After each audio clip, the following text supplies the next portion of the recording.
I want to say, first of all, in the words of the great abolitionist, I am a dyed-in-the-wool Republican and would never be a part of any other party except the party of liberty and progress. The great Frederick Douglass has been an example to me since I was a kid, and I have tried to emulate and to live according to the standards of Mr. Douglass. We just recently celebrated the 200th birthday of Frederick Douglass. And I can say that it has been a journey and an honor to be able to serve with some of you here in this room as President Trump appointed us to be federal commissioners to acknowledge the life and legacy of the great Frederick Douglass. So let's give it up for President Trump doing that. I don't have any prepared remarks, but I do want to say just a few things. Number one, the Douglass Leadership Institute, we exist to engage the faith community, particularly on three areas: to strengthen the black family, criminal justice reform, and economic opportunity. Can somebody say economic opportunity?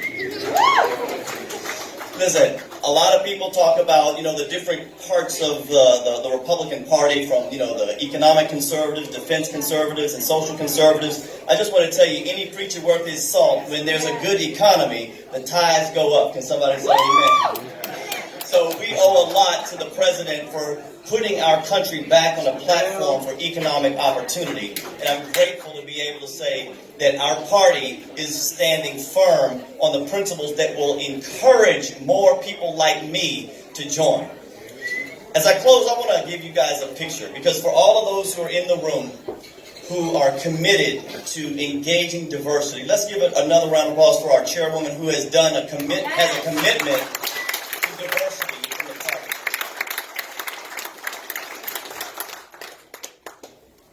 I won't say how long ago, but some time ago, here in this city, I was a student at Howard University.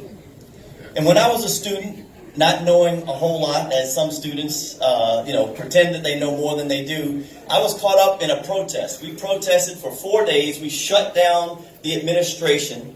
It was one of the most organized protests that I had ever been a part of. But as a student who was ignorant, the protest was opposing the new person who was going to be on the board for Howard, who was Lee Atwater, who was the chair of the Republican Party. My point with sharing that is, but somebody still took time with me to help encourage me, to instruct me, and to guide me to recognize that the principles of the Republican Party were not just for rich white Americans, but they were for all Americans. And so my encouragement to us, as I'm someone who works with grassroots organizations around the country, is I want to encourage each of us not to give up on the real opportunity of engaging people that are in communities that are a little bit diverse, communities that may not look like your community. Because the reality is, right now, the Democrats are giving us some great opportunities. Mm-hmm. Just last week with Bishop Benjamin, we were down there in Richmond, Virginia. Oh, yeah. Occupied with a governor who seems to be more concerned about blackface than really saving black babies. Yeah. Yep. We challenged, come on, somebody.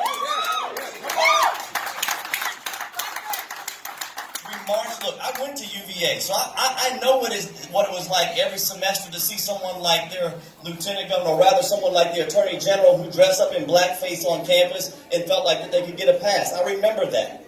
My point is this: we have a huge opportunity. Anybody in here from Maryland? Yep, right here. I don't know if you guys saw in the news, just yesterday. Harford County. Another elected Democrat who used the N-word regarding Prince George's County, which is the wealthiest African-American-led county in the country. Yep. They're giving us opportunity for us to make our case that their mask is coming off. Yep. Yes, it is. And the real history of the Democrat Party is being exposed. Yes, it is. I just want to know if I got some people in this room with me who are willing to fight for our principles Yep. to help pull off that mask and Yep. expose the reality of those people who seemingly try to make people think that they're for us, but they're not for us. I just want to encourage you, we got a lot of work to do between now and 2020. Katrina, do we got work to do? We have a lot of work. We got a lot of work to do. So I want to know, are the people in this room ready to galvanize, to work to make America great again? Are those people in this room tonight? You I'm a black preacher. All those people in this room tonight. I want to encourage you to go forward, to make a difference. We can actually win, not just in Virginia. We can win in other states if we're willing to work together. God bless you all.